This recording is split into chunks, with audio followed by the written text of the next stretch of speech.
Hello students, I welcome you all to Current Affair Lectures by Azad ICS Academy, and today we are going to look into the current affairs of 2nd April.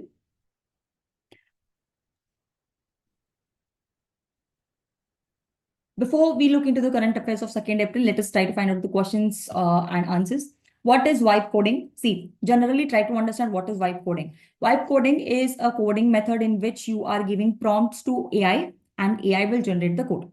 Okay. So a technique where AI generates code and the user mostly copy paste without deep understanding. So we are not understanding what is there in it and we are kind of, doing it is something that is being basically done in this vibe coding. Okay. This B is the appropriate answer for this. Why vibe coding unlikely to replace traditional coding? See, why are we not going to use this vibe coding and why we are going to only be with traditional coding? The most important thing that we need to understand here is that AI generated code lack context and may be inefficient, or it can also be, insecure. So we are, see, it's not that it will not generate the code or something. It will generate the code, but we cannot rely on it completely. It may be inefficient. It may not be secured enough. So these are some of the reasons why vibe coding is something that cannot replace the traditional coding, right? So let us see the first important article that we have for today, why India needs a clean air.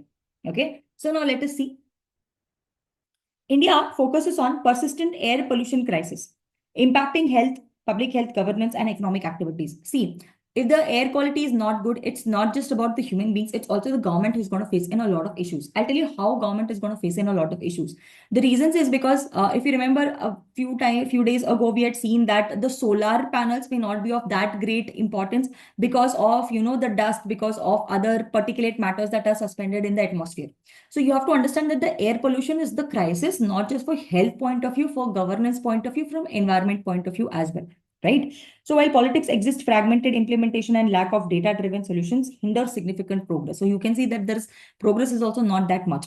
So India's air pollution crisis is not just seasonal inconvenience, it is a persistent silent pandemic that chokes our lungs every winter and quietly lingers throughout the year. Hospital overflow with respiratory cases, schools shut down, cities disappear underlaying the smog, and Indian metro regular top global pollution ranks. So here you need to understand these are the things that are happening. So every year there are people who are suffering from pollution. There are people who go to hospitals for respiratory issues or respiratory cases. Schools are being shut down. There are so many countries which are filled with smog, etc. during the winters, and they go off. We don't even realize it. Okay. And this thing is happening every year, right? Now, what we have to understand is what are the efforts that are there taken. The government has launched programs like National Clean Air Program. We all are aware of this National Clean Air Program, right? So we will study this in environment ecology. Along with us, we have Bharat for fuel standards, that is Pradhan Mantri Ujjwal Yojana, and efforts to reduce coal burning industries. So we are trying to do Ujjwal Yojana so that we are also trying to reduce the coal industries, right? We have Bharat for fuel standards. However, these initiatives remain fragmented and implementation is very, very slow. So they are not that good enough, or you can say the implementation is very, very less, and they may not reach out to a lot of people. Effective solution require better coordination and integration of these policies. So just making a policy is not that important. We need to make sure that there's effective kind of coordination that happens. Okay. So, and we have to understand what is the root cause. Okay, turning the ground reality. So we have to understand the root cause, understanding the root cause of why this kind of issues are there. Okay, air pollution is often viewed as a technical issue, but it's also influenced by governance, economic factors, and social behavior.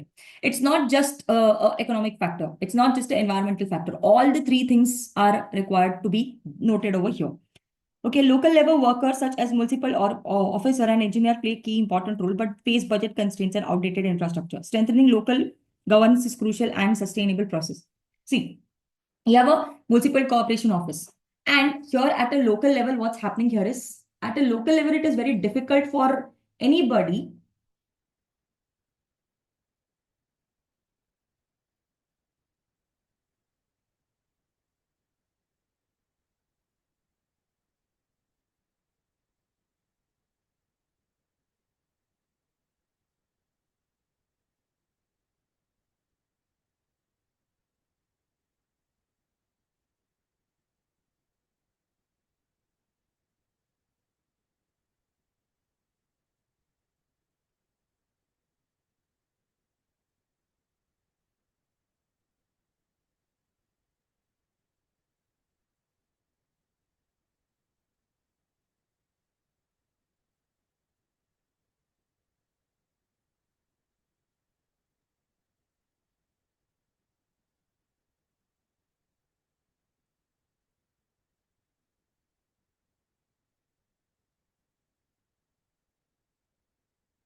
So what we have to understand here is that air pollution is not just an economical factor. There is a lot of other factors, like we have social behavior as well and the governance issues also. See, just having a kind of, in the previous slide itself, we have discussed that there are so many schemes, programs that are there, but the implementation is not up to the mark. In these cases, what's going to happen here is that such kind of coordination that is there, or outdated infrastructure, or they are not aligning with the air quality goals. So all such kind of things are going to be a bad example of how we can tackle the air pollution, right? So meeting air quality targets also. India aim to reduce particulate matter 2.5 level by 2026 at least 40%. And that was of what was it in 2017. So if you compare it with 2017, in 2026, we want to reduce 40% of the 2.5 particulate matter. Achieving this goal requires a detailed data on pollution sources like transportation, fuel types, and industry emissions, etc. And this kind of data is not appropriately given to the government or not appropriately used. So without accurate local data, national targets may not translate into effective actions. So this is something that we need to understand, that without having any kind of proper data, it's going to be very difficult for anybody to, overcome these kind of issues as well, right? Now, funding and resource allocations are also not that much. So here you can see, while China is often called a success story, okay, if you can compare it with other countries, China is doing better. But India's clean air budget is much lower than other countries, okay? So if you have a clean energy plan, okay, national clean energy plan, budget is less than 1% of whatever we have, right? So we have to understand that is 11,542 crores, while additional programs like, we have FAME 2, we have Pradhan Mantri Ujjwal Yojana. So they are also having some kind of budgets. Okay, they are contributing indirectly. However, only 60% of NCAP funds will be utilized from 2019 to 2023, highlighting inefficiencies in resource allocation. So amount that is used also is very, very less. Okay, so here you can see 22 lakh crores over 5 years for urban countries. India's NCPA budget is less than 1% of that. Okay, so whatever money that is given is very, very less to air quality index. Okay, better tracking of funds and result is needed to improve the accountability. So we are giving so much money, and here you can see some money is given, and that money was only introduced, very less amount of money was introduced from 2019 to 2023. And this is kind of highlighting that there is a lot of issues or inefficiencies in resource allocations as well, and which is not a good sign for us. So this is also something that we need to worry about, right? Yes. Next, what we have here is data-driven solutions.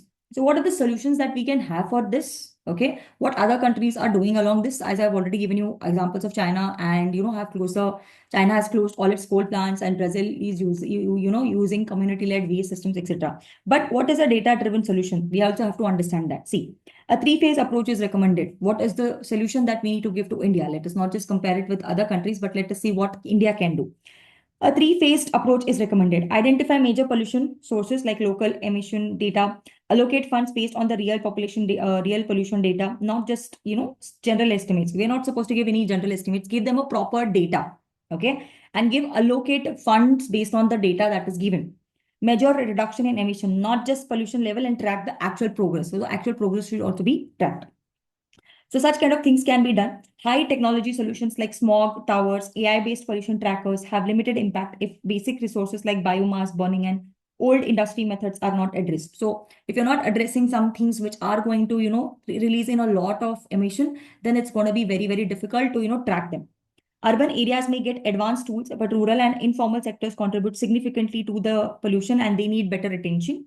Research and practice implementation must also be there, right? Now we have to understand what are the lessons that we have learned or we should learn from other countries. Like China has closed down all the coal plants. Okay, Brazil is doing waste management. California is reinvesting population or pollution revenue into poor communities. So whatever revenue that they are getting from the pollution, so all these things can be done so that we can also do better in our country. Now, pollution control must be integrated into our daily governance. So it's not just that, okay, we will do it for 1 day, 2 day, or something like that. Pollution is something which is very big issue, and that needs to be addressed timely. And we need to, make sure that people are focusing and partnership and actions rather than just technology and policies. Clean air should be right for all, requiring bold decision and strong execution. So it's not just, making any kind of scheme and just keeping it like that. We need to make sure that this kind of, resource allocation is also done and there's proper accountability. Everything is done in a proper manner. This is something that needs to be addressed properly, because as you have to understand that in India, people are dying more out of tuberculosis, more out of respiratory diseases because of a pollution itself, right? So these are certain things that we need to focus upon. Now, there is a important topic that we have here, and that is between fire and sea, a new volcanic eruption that has been found. So we are going to discuss about that. So what is this?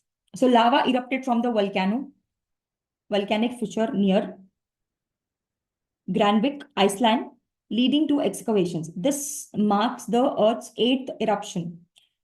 Region's eighth eruption since 2023. So if you see this kind of volcanic eruptions are happening here, you can see this area, and or you can see this how volcanic eruptions are coming out as well. So because of this, and where it is happening in the Iceland, and it is eighth eruption. So you need to understand eighth eruption since 2023. 8 times this region has got erupted. Now, what is volcanic fissure? So here it is you can see volcanic fissure it mentions. A volcanic fissure is a long crack. So volcanic fissure is nothing but it is a long crack in the Earth's surface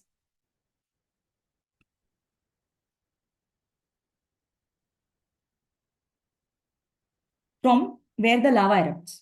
It's not like a mountain or something. There'll be a crack in the earth, and from that crack itself, your lava is erupting out. Okay, from which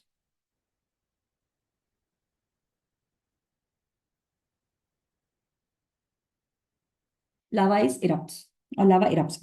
Okay, it's from where the Earth's crust stretches and breaks due to underground magma movement. See, we all have to understand this is your Earth crust, and below which you have a lot of magma that is moving. And this magma movement will make the Earth's crust actually, break, and it starts coming out. And this is basically volcanic fissure. Okay. And unlike the single volcanic cone, fissures have several kilometers long. So this fissure will have a several kilometer long distance. Lava flows slowly and erupts forcefully. So the lava that is flowing here, you can see it is flowing slowly, but the eruption will be very, what you meant to say, forcefully, depending on the pressure of the magma. So if the magma is having high pressure, more amount of lava will come. And if the pressure is less, then the amount of lava that is going to come out is also going to be very, very less, right? So fissure eruption mostly occur in the volcanic regions like Iceland and Hawaii. Mostly these kind of fissures are present in Iceland, and not just Iceland, they are also present in Hawaiian Islands as well, or Hawaii, right? These eruptions can create lava fields, new lands, and even smaller volcanic cones. So whatever now lava is coming, this will get cemented. So you may get a new kind of landforms. You may get a small volcanic cones also. Smaller ones can also get generated here, or be produced here. So they release gases like sulfur dioxide, which can affect the air quality. There is a lot of, you can see this here. There will be a lot of sulfur dioxide that is going to be released. And this kind of sulfur dioxide is going to be very, very harmful. Sulfur dioxide not good for our, or what you mean to say, environment, right? They are often a part of rift zones where tectonic plates move apart. So wherever there is a rifting, so wherever this plate is going this side, this plate is going this side, they're not convergence, there's divergence. The rift or between the Earth's crust is basically example where this kind of things are going to be seen, right? Scientists monitor fissures to predict eruptions and ensure safety. Okay, so we want to monitor the fissures, and we want to make sure and predict eruptions and ensure safety as well. Okay, fissure eruptions can last for days. It can last for months, last for months, even sometimes years, right? So these we can monitor them. So hence now this is something that we need to understand what kind of volcanoes that we have over here, right? So let us see the questions. Because I could not find much questions on volcanism, so I found out the questions on the first topic. What is the primary challenge in India's approach to air pollution? Try to find out. Read the options carefully. Find out which one is the right one that you feel, right? Why is India clean air program considered inefficient? So you need to understand why this is not that up to the mark, why there are inefficiencies that we have in this particular program is something that you need to find out and let me know. Okay, try to put your answers in the comment section. Try to put the reason why this particular answer is correct. Try to do a little bit of logical reasoning so that it helps you further, right? Thank you, everyone. And please put your comments in the comment section if you have any kind of improvisation. I'll see you guys in tomorrow's lecture again.